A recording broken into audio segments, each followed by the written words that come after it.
Oi, pessoal, meu nome é Augusto Diniz, colunista de cultura de Carta Capital. A gente conversa agora com o cantor e compositor Daniel Gonzaga. Obrigado, Daniel. É isso, gente. Obrigado a vocês. Sou fã, estou aqui ao dispor de vocês. Um abraço para vocês, para os ouvintes. Daniel lança aí seu novo álbum de inéditas, chamado Maestrias. O trabalho conta aí com várias participações, incluindo Fagner, Zé Cabaleiro, Anastácia, Quinteto Violado, grande Quinteto Violado, e também Nando do Cordel, Chico Bezerra, além de Natasha Falcão e do cantor e sanfoneiro Cezinha. Esse disco, Daniel, a concepção desse disco tá bem forró, né? Queria que você contasse um pouco como é que você montou esse novo trabalho.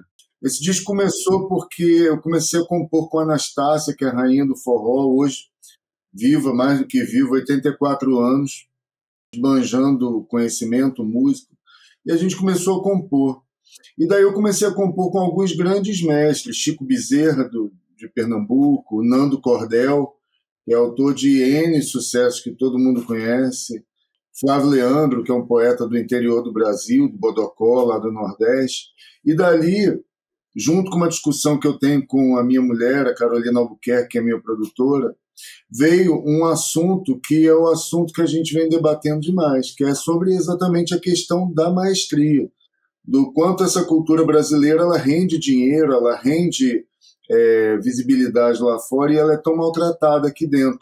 E a partir daí a gente desenvolve vários projetos também falando sobre esse tipo de coisa, sobre a tradição brasileira, né, da cultura brasileira.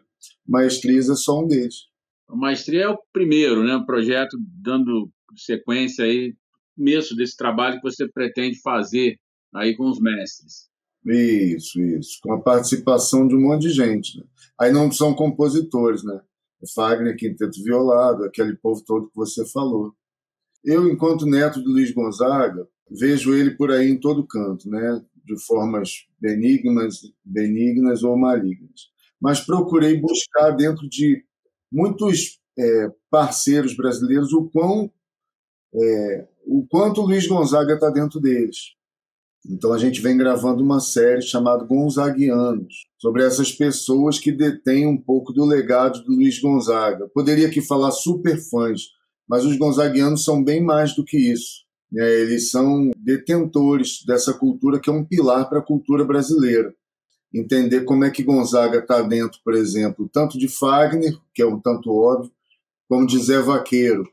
Como que um personagem de Dom Quintino, no interior do Crato, faz um museu Luiz Gonzaga com 8 anos de idade e chão de avião, o que pensa? Então, lidar com gente de determinadas esferas para saber o quanto Gonzaga ainda está dentro dessa cultura brasileira. E a resposta foi fenomenal, assim, né? O como ele ainda é um pilar.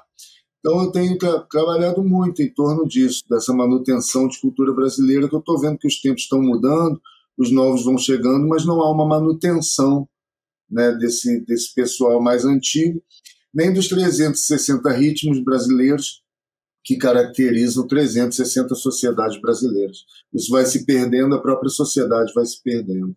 Esse trabalho que você está fazendo agora é um trabalho diferente que você vinha fazendo antes, está mais galgado assim numa recuperação, quer dizer, tentar fazer uma manutenção aí da obra, né, do seu avô. Como é que você pontua esse novo momento seu, né, com esse disco e esses outros projetos que você quer seguir? Ele não é uma manutenção do trabalho do meu avô, não, Augusto. Ele é uma manutenção do trabalho dos mestres, maestria, né?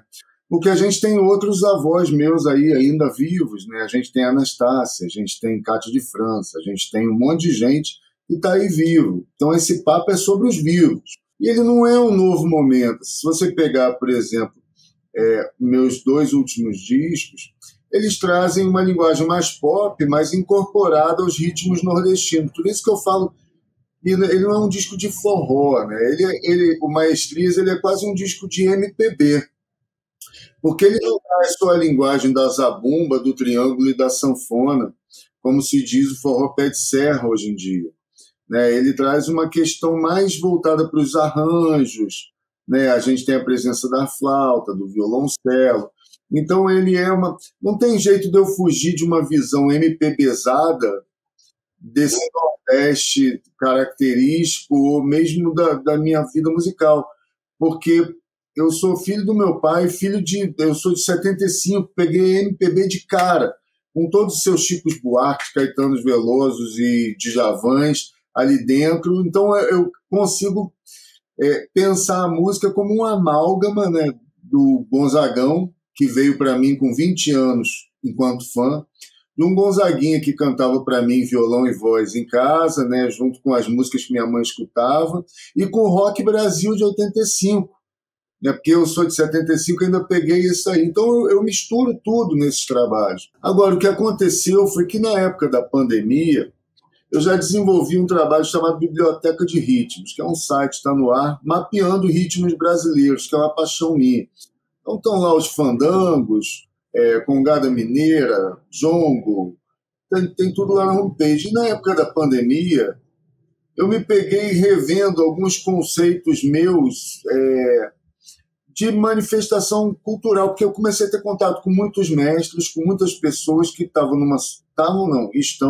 numa situação terrível de dinheiro ou envolvidos na questão de direito autoral, que é uma outra questão séria que a gente debate, né? Então, nessa época de pandemia, eu falei, ao invés de pegar e fazer uma coisa, eu vou voltar um pouco meus próximos trabalhos para essa questão de tentar mostrar para o Brasil o que ele tem em termos de cultura e o quanto ele perde por não propagar, por não cuidar disso. Então, eu só peguei um lado que fazia música para o próprio Daniel, às vezes, e misturei com a biblioteca de ritmos para poder levar esse segmento cultural um pouco mais à frente. Comecei a dar palestras sobre isso e montei o Maestrias, que foi 1 ano e 4 meses gravando, e nesse gravar tive contato com outros mestres e cada vez que tenho contato com eles aprendo mais.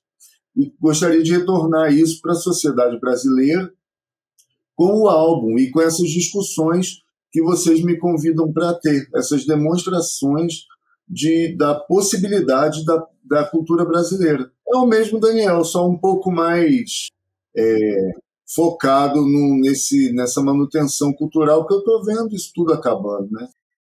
Entendi. Como é que você pretende mostrar isso, Daniel? Lógico que você citou aí, tem o disco que simboliza essa questão, você falou que faz palestras, está fazendo palestras, né, para levantar o tema. Tem outros meios que você pretende levar para frente. Eu vi na sua rede social algumas filmagens, né, queria que você contasse um pouco para a gente sobre o que vem por aí. Então, uma coisa é o álbum Maestrias, que ouvindo ele, a gente consegue dialogar não só sobre ritmos nordestinos, mas sobre o duplo sentido, o brega, a paixão nordestina, o jeito de falar, a concordância verbal, às vezes desregrada, como a Asa Branca tinha, esse tipo de coisa. As palestras eu acho de fundamental importância, porque a gente conversa com os jovens, né? Muitas vezes são palestras em escolas, são palestras em ETEC, para a gente falar sobre a importância não só da cultura brasileira, mas da manutenção da propriedade intelectual, coisa que vem correndo risco com as práticas atuais, e ainda mais agora com a questão da inteligência artificial, do chat GPT, esse tipo de coisa. Então, a propriedade intelectual acho um assunto bom de debater com a juventude. Das gravações que você viu, são as gravações da série Gonzaguianos. Nós rodamos pelo Nordeste agora por 7 estados brasileiros, entrevistando essas pessoas que detêm ainda um Gonzaga puro, né? E falando sobre cultura brasileira em loco, né? Dirigimos 7.500 quilômetros, com o apoio da Jeep do Brasil, entrevistando essas pessoas e conhecendo esse meio ambiente que é de um país que as pessoas aqui do Sudeste ainda não conhecem, né? De tudo isso que a gente fala de direito autoral, a cultura brasileira, isso significa dinheiro. O Brasil é um país muito rico na sua cultura e ele tem a sorte de poder viver de manifestações culturais. A gente tem aquela falácia do Brasil está quebrado, para que fazer carnaval? Ora, o Carnaval do Rio coloca 4 bilhões em poucos dias, o de São Paulo coloca 3. Né? Você tem o Oktoberfest, você tem Círio de Nazaré, você tem Barretos, você tem Festival de Botos, você tem Botos de Parintins, você tem uma série de manifestações. Então, quanto mais a gente cuidar desse tipo de coisa, quando a gente cuida bem do direito autoral, isso é taxado, tem imposto sobre isso. Né? E isso pode retornar para os cofres públicos. Se o Brasil já tem, se não me engano, 4% do PIB em cima da cultura, sem pensar nela como um ativo, como uma commodity, imagina o que a gente não poderia fazer se esse lado fosse bem cuidado.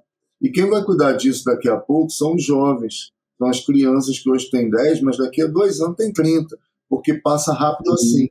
Então é trabalhar esse arcabouço de compreensão, eu nem falo mais em cultura, mas em percepção de cultura, sabe? E o que a cultura representa para a sociedade. Aquela determinada cultura só existe porque existe determinado tipo de sociedade. Quando ela é esquecida, essa própria sociedade está esquecendo da sua história. Queria que você contasse o que você observou nessas suas andanças, essas últimas andanças aí de 7.000 quilômetros, é bastante coisa. O que você observou assim desse Nordeste que você conheceu e que você viu agora, né, nesse contato com os mestres? O que eu notei, e noto sempre, hoje eu moro em São Paulo, né, é a diferença entre os países. Né? O país paulista, do país da Chapada do Araripe, ou daquelas estradas onde a lei realmente não é parecida. Assim. São lugares bem diferentes, Brasis bem diferentes, com outras realidades. Então, o que eu notei, o que eu sempre noto, é que eu acho que o Brasil devia descobrir o próprio Brasil e entender um pouco das coisas que acontecem aqui, até em termos de política. Eu percebi, e falo enquanto pesquisador e enquanto fã, não enquanto neto, a força da música de Gonzaga na sua ainda realidade de um sertão que ainda existe.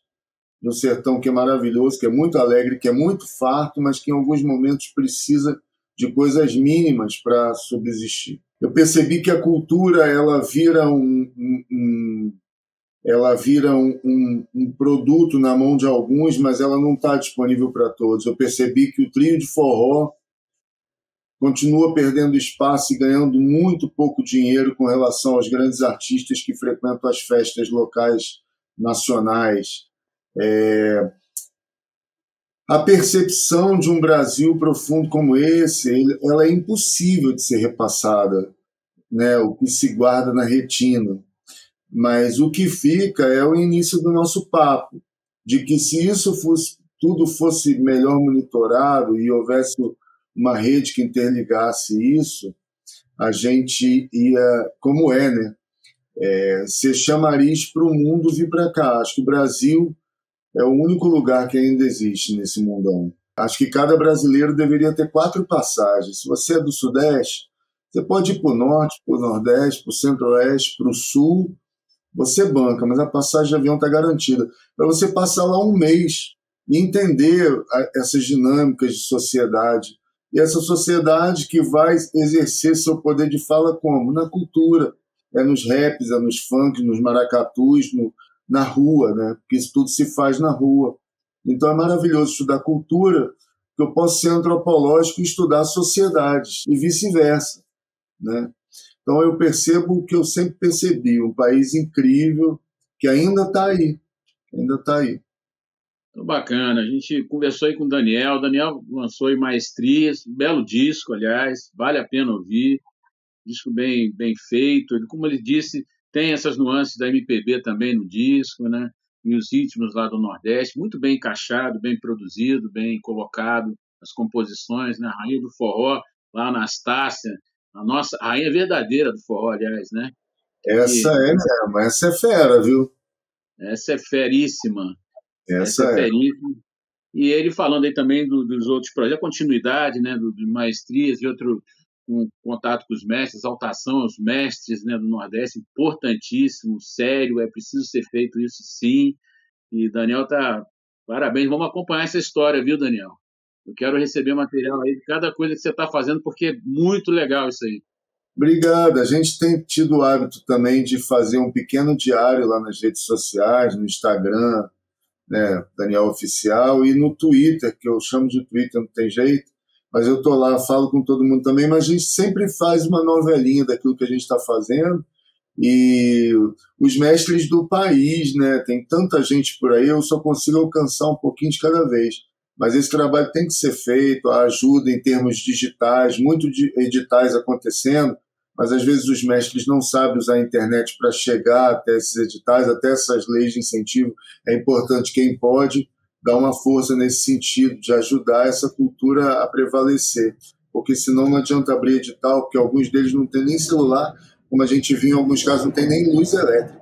Então não adianta ter edital se isso não chega lá. Legal. Daniel, fala sua rede social aí, o Instagram, porque vale a pena seguir, é de uma autenticidade, assim, né? Para quem vê tanta bobagem na rede social, se seguir é uma coisa muito boa. Mas nosso Instagram é Daniel Gonzaga Oficial, o Twitter é Daniel Gonzaga, e aí tem SoundCloud e tal, a gente vai se vendo, tem site, danielgonzaga.com.br. É um prazer falar aqui com vocês. Estou sempre aberto a bater sobre cultura, é só me mandar lá a DM, que eu atendo todo mundo. Obrigado, Augusto, novamente, por dar esse espaço para a cultura brasileira. Agradeço demais.